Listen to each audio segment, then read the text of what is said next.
Le pasteur Emmanuel Avry, pasteur de l'église évangélique de Bordeaux République, secrétaire de la région aquitaine des Assemblées de Dieu de France. Il est marié et père de 4 enfants et je prends plaisir de dire qu'il vit la vie abondante dans son foyer. Shalom pasteur. Shalom. Vous allez bien? Très très bien, grâce à Dieu. Nous le disons encore une fois, l'éclairage, donc, c'est un échange autour d'un sujet d'actualité qui nous permet justement, à la lumière de la parole de Dieu, d'être éclairés. Aujourd'hui, pasteur, nous parlons d'une thématique assez importante qui est la suivante, la vie abondante. Pour vous, c'est quoi déjà la vie abondante, pasteur? Alors la vie abondante, la vie déjà dans le Nouveau Testament, il y a un terme qui est employé, en grec, c'est le mot Zoé. Zoé, c'est la vie telle que Dieu la souhaite pour nous tous. C'est une vie pleine de sens. C'est une vie qui est réelle, c'est une vie active, c'est une vie heureuse. Et elle est à la fois heureuse en Dieu. Et quelqu'un l'a défini ainsi, je me souviens d'un cours que j'avais fait à une certaine époque, il disait c'est la vie de Dieu dans ma vie. Pour résumer, voilà, la vie abondante, c'est la vie de Dieu dans ma vie. Et est-ce que ne pas témoigner de la vie abondante autour de nous ne serait pas une manière de témoigner ou de montrer notre égoïsme ou notre manque de confiance dans le Seigneur? Et c'est regrettable. C'est un peu comme si tout le monde mourait de faim autour de nous et qu'on soit le seul à manger et que ça ne nous pose aucun problème. On a quand même beaucoup de gens qui ne connaissent pas le Seigneur autour de nous. On a ce privilège d'avoir rencontré Jésus. Donc est-ce que je vais continuer à manger mon petit plat tout seul en voyant tous les autres dépérir? Ou alors est-ce qu'à un moment donné, je vais me dire, bon, de toute façon, ça ne m'enlèvera pas mon assiette que de partager Jésus à d'autres, mais au contraire, ça peut aider d'autres à vraiment entrer dans le royaume de Dieu. Donc je trouve que c'est vraiment priver les autres de la richesse que nous avons. Nous sommes lumière du monde, celle de la terre. Donc, oui, quelque part, il y a un cœur égoïste ou en tout cas non conscient de tout un volet qui concerne l'enfant de Dieu, qui n'est pas simplement de vivre une relation je dirais, avec Dieu, c'est Dieu et moi et Dieu et Dieu et moi, mais aussi la relation horizontale avec nos frères et sœurs, mais aussi avec les perdus. Vous l'avez dit, pasteur, aujourd'hui nous allons avancer dans nos échanges et nous partons donc pour cette troisième partie de nos échanges. Nous parlerons donc des dimensions pratiques de la vie abondante. Il sera question pour nous d'examiner comment vivre la vie abondante de manière concrète dans notre quotidien face aux défis contemporains. Et la première question que je m'apprête à vous poser est la suivante. Quelles sont les disciplines spirituelles que nous devons mettre en avant dans notre quotidien pour vivre de manière palpable la vie abondante? Alors, ce qui est important de considérer, c'est que pour pouvoir vivre cette vie abondante, on doit pouvoir mettre en place tout ce qui permet de stimuler notre foi. Puisqu'on a bien compris que notre environnement peut nous détourner, eh bien, tout ce qui va stimuler la foi va permettre d'activer cette vie abondante, de mieux la vivre au fur et à mesure. De faire dans la vie de l'être humain, qui est le fait de reconstruire.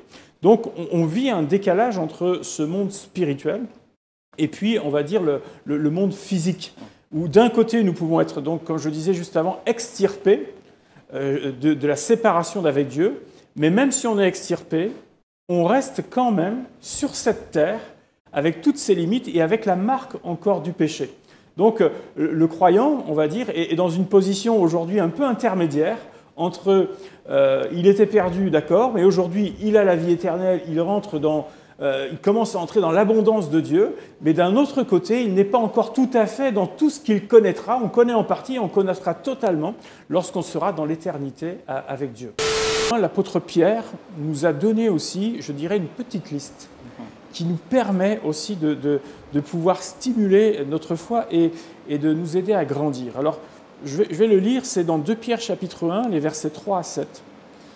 Il nous est dit « Comme sa divine puissance nous a donné tout ce qui contribue à la vie et à la piété, au moyen de la connaissance de celui qui nous a appelés par sa propre gloire et par sa vertu, lesquels nous assurent de sa part les plus grandes et les plus précieuses promesses, afin que par elles vous deveniez participants de la nature divine, en fuyant la corruption qui existe dans le monde par la convoitise. » Donc jusque-là, on parle de cette vie abondante.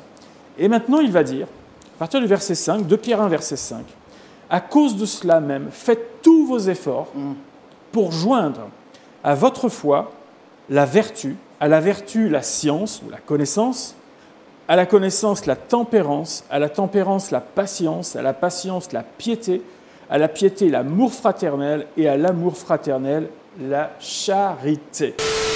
Et moi, ce que je trouve extraordinaire dans le christianisme, c'est que quand on vient à Dieu, en fait, on ne renoue pas avec 2 ou 3 siècles de notre histoire, on revient au fait que Dieu nous a créés, c'est-à-dire qu'on renoue avec toute l'histoire avec Dieu.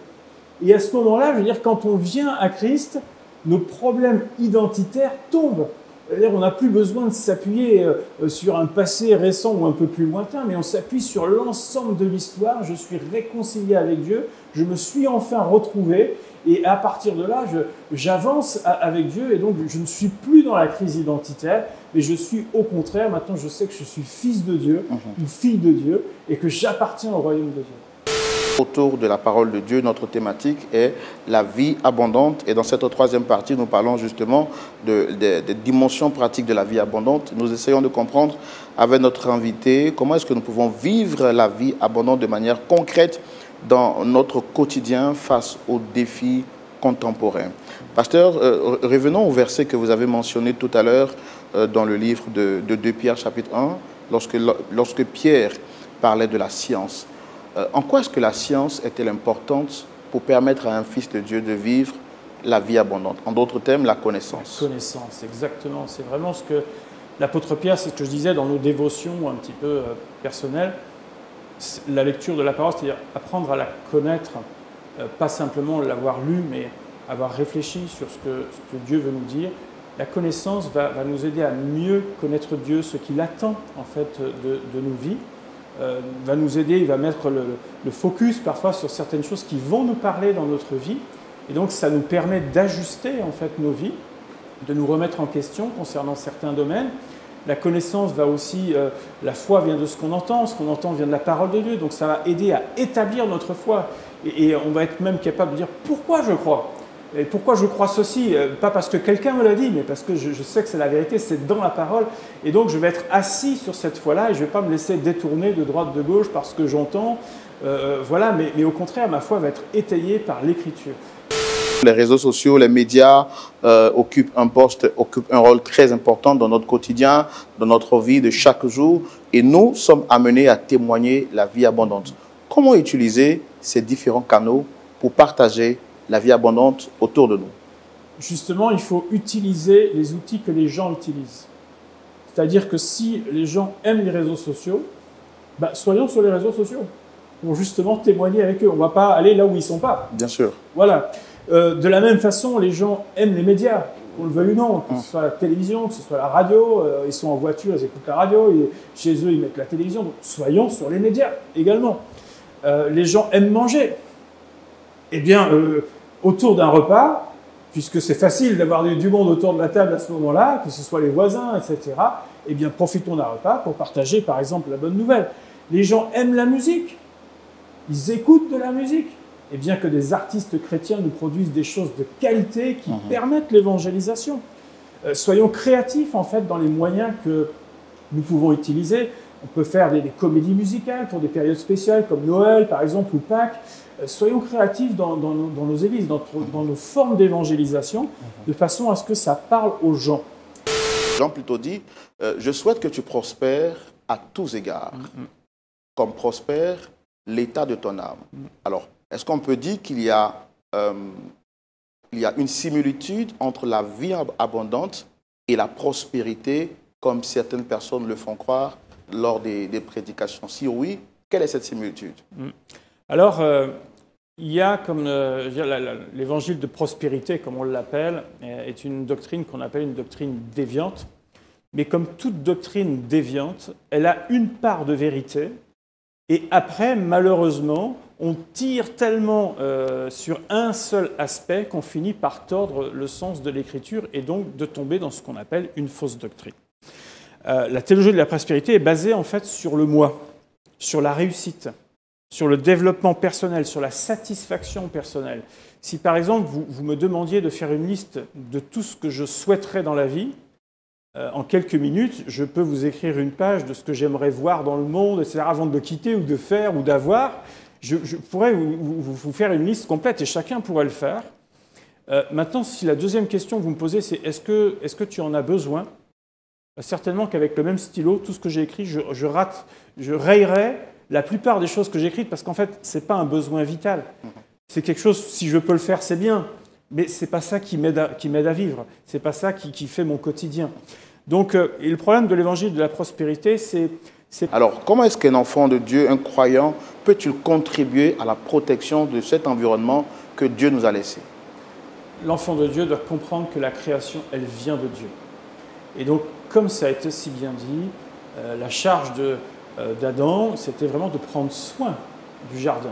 Alors, il avait de la chance à l'époque parce qu'il n'y avait pas de ronces, il n'y avait pas d'épines, c'est venu après. Mais il avait malgré tout un rôle, le rôle d'entretenir, qui semblait beaucoup plus simple qu'aujourd'hui. Toujours des différents genres, nous avons parlé des genres musicaux. Il y a aussi le style vestimentaire. Quelque chose à dire sur cette question?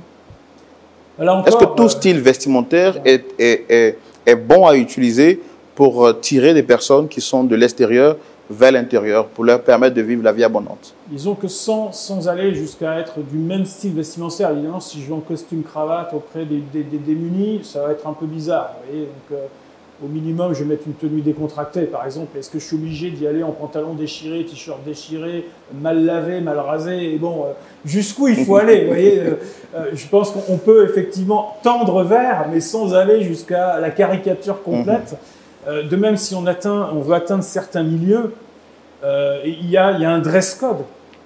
Et si on ne l'a pas, je dirais, on n'est même pas crédible à leurs yeux, on ne peut même pas démarrer. Donc il faut, c'est vrai, effectivement, faire un effort. Maintenant, encore une fois, est-ce qu'il faut aller jusqu'aux extrêmes? À titre personnel, je ne le pense pas. Mais au moins être dans quelque chose qui est acceptable pour que l'autre ne me regarde pas comme quelque chose d'inatteignable. Sur le comportement et la manière dont les hommes se comportent en société. Alors, quels sont les dangers que les réseaux sociaux, dans la perception de la vie abondante, pourraient avoir sur l'impact de la vie chrétienne? L'un des dangers, déjà, c'est le temps qu'on y passe. C'est chronophage, c'est extrêmement chronophage et il faut savoir quel est... Alors, encore une fois, on ne peut pas diaboliser tous les outils qu'on a parce que sinon on ne fait plus rien. Ça peut être un outil. Un réseau social peut être un outil, ce n'est pas un problème, mais on s'aperçoit qu'il y a quand même beaucoup de vanité. Il y a beaucoup de temps passé pour pas grand-chose. Et c'est là que ça devient un piège parce qu'on finit par aussi avoir, entre guillemets, un certain nombre de modèles sur les réseaux sociaux, de gens qui se mettent un peu en scène. Mais la réalité de leur vie, c'est quoi? Est-ce que c'est une vie virtuelle? Est-ce que c'est une vie réelle? Donc, en fait, nous, dans la vie abondante telle que nous la concevons, ce n'est pas avoir une vie virtuelle. On veut avoir une vie réelle avec Dieu. Donc, sans diaboliser les réseaux sociaux, je pense qu'il faut quand même avoir une certaine mesure vis-à-vis de ça. Ça peut être un excellent outil à certains moments, mais à d'autres moments, il ne faut pas tomber non plus dans les pièges, on pourrait dire, des réseaux sociaux. Pasteur, quelle est donc l'importance de la solidarité et du soutien à apporter aux démunis, c'est-à-dire aux personnes qui vivent dans des environnements qui sont donc sous l'emprise des catastrophes naturelles? Récemment, aux États-Unis, en Amérique, en Los Angeles, il y a eu donc un feu qui a emporté des milliers d'habitations. Quelle devrait être la place du chrétien dans des situations pareilles? Vivre la vie abondante, est-ce que ce serait regarder les autres souffrir et ne rien dire parce que ça ne nous touche pas, ou il faut avoir un cœur porté vers les personnes démunies en leur témoignant de l'amour de Dieu? Alors, d'abord, on doit se rappeler que personne n'aimerait passer par là. Et on pense toujours que ça n'arrive qu'aux autres et pas à nous, jusqu'au jour où on est nous-mêmes inondés, on a nous-mêmes un cyclone, un tremblement de terre, des feux ravageurs. Donc il ne faut pas penser que ça n'arrive qu'aux autres, parce que ça peut très bien nous arriver. Pasteur, quels sont les défis éthiques et spirituels à relever pour transmettre la vie abondante à travers les missions humanitaires et sociales autour de nous? Là, on répond à cet ordre divin qui est d'aimer notre prochain. En fait, c'est biblique. On s'intéresse à lui et on veut son bien. Et on témoigne de notre foi et que les gens viennent à la limite ou ne viennent pas.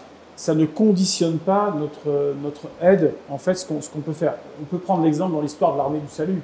C'était soupe, savon, salut, le slogan.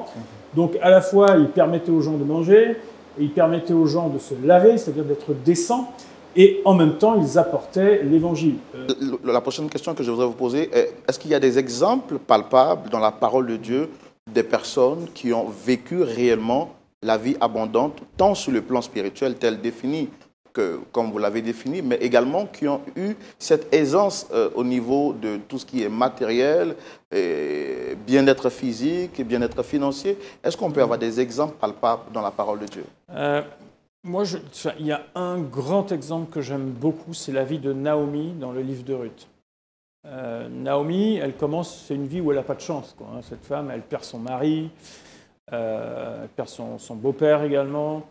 Mais à un moment donné, elle va faire une déclaration qu'on connaît tous, hein, ton Dieu sera mon Dieu, ton peuple sera mon peuple. Et donc, à partir de là, elle s'engage, en fait, hein, elle s'engage avec Dieu. La suite de l'histoire nous montre que, quand même, c'est une femme courageuse, parce qu'elle va aller glaner des épis dans les champs, pour pas grand-chose, pas ramasser grand-chose, mais ça lui permet de vivre. Mais en même temps, dans sa démarche, Dieu la voit. Et elle est loin de s'imaginer de tout ce qui va se passer derrière. Et pourtant, Dieu la voit, Dieu voit son sérieux, Dieu voit ce qu'elle est en train de faire. Et à un moment donné, Dieu ouvre une porte pour elle qu'elle ne pouvait pas soupçonner, que seul Dieu peut faire pour ses enfants. C'est qu'elle va avoir un mari qui va vraiment prendre soin d'elle, qui est un mari où voilà, elle va lui offrir vraiment une vie où elle va être tranquille, à l'aise. Et en plus de ça, c'est quelqu'un qui rentre dans la lignée messianique. Donc là, c'est vraiment une vie bénie, quoi. Elle part d'un malheur, mais elle se tourne vers Dieu et elle vit ensuite une vie bénie. Ça ne veut pas dire une vie parfaite, mais elle a eu une vie bénie. Les enfants de Dieu les ont aidés à sortir de la difficulté à un moment donné. Donc c'est vrai que c'est pas, humainement parlant, c'est pas facile à vivre, mais en même temps, on doit se rappeler que on ne le fait pas pour avoir un retour non plus. Donc c'est bien quand on l'a, bien sûr, ça nous encourage, mais quelque part, on ne doit pas le faire simplement en espérant le retour. On ne sait pas de toute façon quand on va aider ou quand on va jeter notre semence, ce qui va advenir derrière. Donc pour nous, on ne doit pas se lasser de le faire. Ça ne doit pas nous décourager de le faire et nous arrêter de le faire. On ne le fait pas pour les merci, on ne le fait pas pour que notre nom soit nommé quelque part, on le fait simplement parce que l'amour de Dieu est en nous et qu'on se dit il n'est pas concevable que cette situation soit faite. Nous terminons avec la dernière question. Que signifie donner en abondance? Dans un contexte, bien sûr, mondial, où le besoin se fait sentir autour de nous.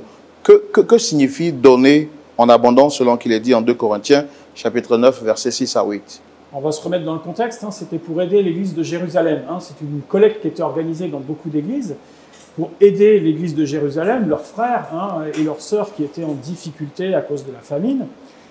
Donc on ne peut pas atteindre toutes les cibles. Hein, on ne peut pas dire il y a ça, alors on donne, puis après, parce que des besoins dans le monde, on ne va pas étancher la soif de tout le monde. La soif de tout le monde, c'est impossible. Donc il y avait un besoin qui était ciblé par rapport à leurs frères et sœurs. Donc je crois que c'est bien de pouvoir cibler un certain nombre de besoins.